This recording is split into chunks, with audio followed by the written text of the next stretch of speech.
Et justement, gros plan ce soir sur 40 000 dauphins et 3 000 baleines qui peuplent la Méditerranée. Hier, une nouvelle zone de protection a été définie entre la Corse et le continent, mais surtout la France et Monaco ont cherché à sensibiliser les humains au sort des cétacés qui s'échouent de plus en plus souvent sur nos plages. Santal Fazi avec Benoît Lotte. La rencontre avec un cargo aura été fatale à ce géant des mers, un rorqual commun récupéré ici dans un port varois. Chaque année, ils sont plus d'une centaine de cétacés à s'échouer ainsi sur les côtes méditerranéennes, la plupart victimes d'une collision en mer. Pour les baleines en Méditerranée, la première cause d'échouage, c'est la collision avec les grands navires. Voilà, ça c'est pour les baleines. Et après, pour les dauphins bleus et blancs, qui sont les plus nombreux, il y a la pêche industrielle.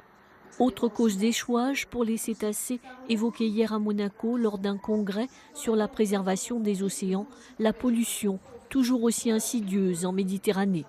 La mer Méditerranée est une mer semi-fermée, donc forcément qui concentre les pollutions par les plastiques, mais également la pollution sonore. Vous savez que les animaux voient mal dans le milieu marin sous l'eau et donc ils communiquent par des ondes en écholocation.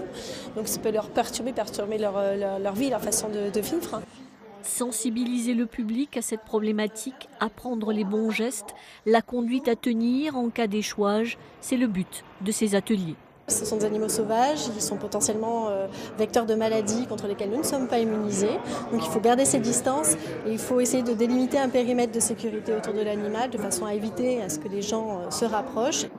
Comment réduire les collisions, lutter contre les pollutions au sein du sanctuaire marin Pélagos en Méditerranée, c'est aujourd'hui l'objectif.